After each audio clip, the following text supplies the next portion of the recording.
Em 1994, após finalizar o filme True Lies, James Cameron finalmente poderia iniciar um projeto antigo. Cameron pensava que para um filme funcionar em escala mundial, a história ou o personagem teriam que ter algo que ressoasse com o público, algum elemento universal que ultrapassasse as barreiras culturais. E Cameron sabia de um personagem que tinha essas características, mas o personagem estava no meio de uma briga pelos seus direitos cinematográficos. Aflito, ele tentou convencer a Fox a investir dinheiro nessa briga jurídica. Ele disse que o personagem valia mais de $1 bilhão. Mas em 1994 era difícil convencer um estúdio de cinema que um personagem de gibis valesse tanto. E o estúdio não acreditou, o roteiro foi para a gaveta. E o jovem artista que ele havia escolhido para ser o Homem-Aranha foi realocado em um novo projeto. E a profecia dele se realizou. Em 2002, o filme com esse personagem foi o primeiro a ultrapassar os $100 milhões em apenas um final de semana. E algumas fontes apontam que a Marvel teria mais de 7.000 ou 8.000 personagens, mas pouquíssimos deles funcionam nessa escala. Em algum momento, um personagem era apenas uma ideia bruta que foi lapidada com o passar do tempo. E muitas vezes, as melhores ideias surgem de lugares improváveis. Nesse episódio, vamos resgatar uma história que pode nos fazer questionar algumas das certezas que nós temos sobre como surgem essas ideias.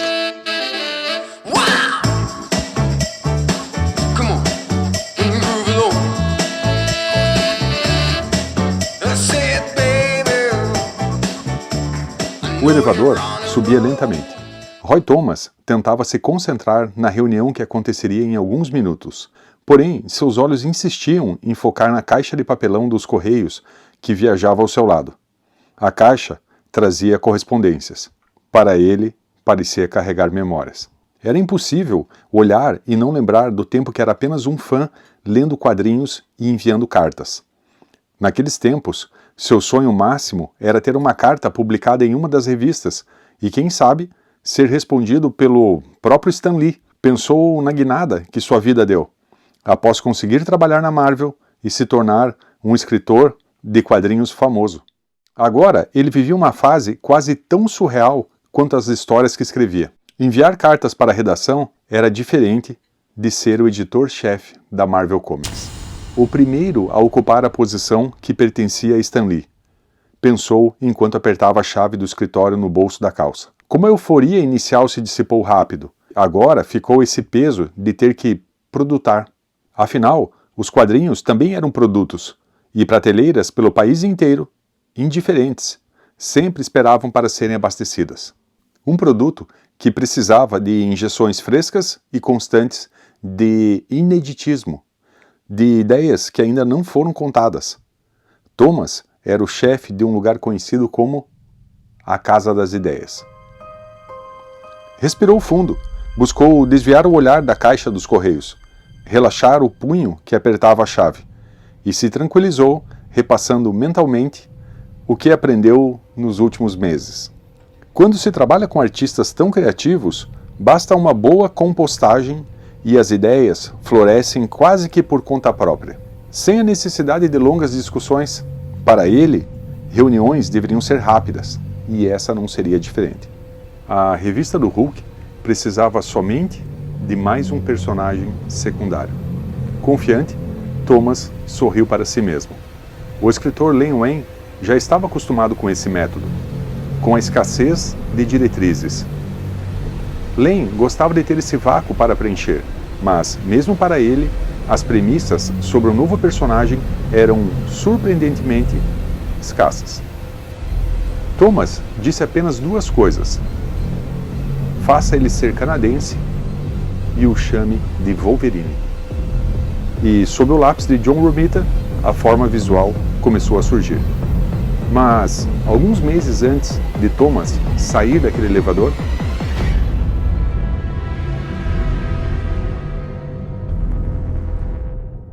Andy já tinha sua rotina. Toda semana ele visitava a loja de quadrinhos trazendo um punhado de dinheiro no bolso. Assim que entrava, caminhava direto para a prateleira dos lançamentos. Folhava alguns exemplares e, em seguida, parava diante das capas, imóvel, como se tentasse decifrá-las. O gerente observava de longe, já acostumado com aquele ritual. Andy fazia contas. O orçamento de um garoto de 15 anos era curto, e ele sabia que, como sempre, teria que abrir mão de alguns títulos. Escolher nunca era fácil. O gerente já o conhecia. Andy não era apenas um aficionado, ele também era um aspirante artista. E foi por isso que o gerente resolveu lhe mostrar a proposta na revista Fun número 1. Andy reconheceu a gravura tipo stencil na capa. Era o rosto de Stan Lee. Friends of Old Marvel não era um fanzine qualquer. Era uma publicação oficial, editada pela própria Marvel Comics. E dentro dela havia algo que fez seu coração acelerar. Uma proposta aberta para novos talentos. Você e a Fun terão um papel fundamental no futuro dos quadrinhos da Marvel. Para retribuir a fé e lealdade que vocês demonstraram, criamos um plano sem precedentes. Estamos orgulhosos de anunciar a abertura de um novo projeto, no qual você cria um super-herói ou vilão espetacular no estilo Marvel. Aqui está a recompensa. O personagem vencedor, selecionado pelo próprio Stan, se tornará uma super-estrela convidada em uma das principais revistas da Marvel, com pleno crédito na página de abertura. Andy quase não acreditava no que estava lendo. Voltou para casa e durante todo o trajeto esperou que a ideia surgisse. Mas ela não chegava. Havia uma ironia irritante nisso. Passar tanto tempo sonhando com aquela oportunidade apenas para se encontrar esvaziado de ideias? A folha em branco à sua frente começava a incomodar. Talvez uma distração ajudasse. Ligou a TV, nada de especial. Apenas o zoólogo Marlin Perkins falando sobre animais. Animais canadenses. Andy estava prestes a desligar quando a imagem apareceu. Um animal solitário, caminhando pela tundra gelada. Forte, feroz. E foi assim que o fluxo de ideias começou. Ele viu um homem com um esqueleto sintético, metálico. Viu o processo biológico impossível. Carne humana crescendo e se apoderando daquele esqueleto. O corpo que se reconstrói a partir do nada. Um rejuvenescimento celular fantástico, capturado em 3 imagens curtas. A estrutura inorgânica, a carne emergindo, a forma completa. Um homem que renascia, e assim como um Wolverine, sempre pronto para sobreviver. O fluxo foi tão intenso que ele não produziu apenas um esboço de um personagem. Enviou a carta com seu conceito e esperou pelo melhor. Retornou algumas vezes à loja, os olhos sempre escaneando as prateleiras.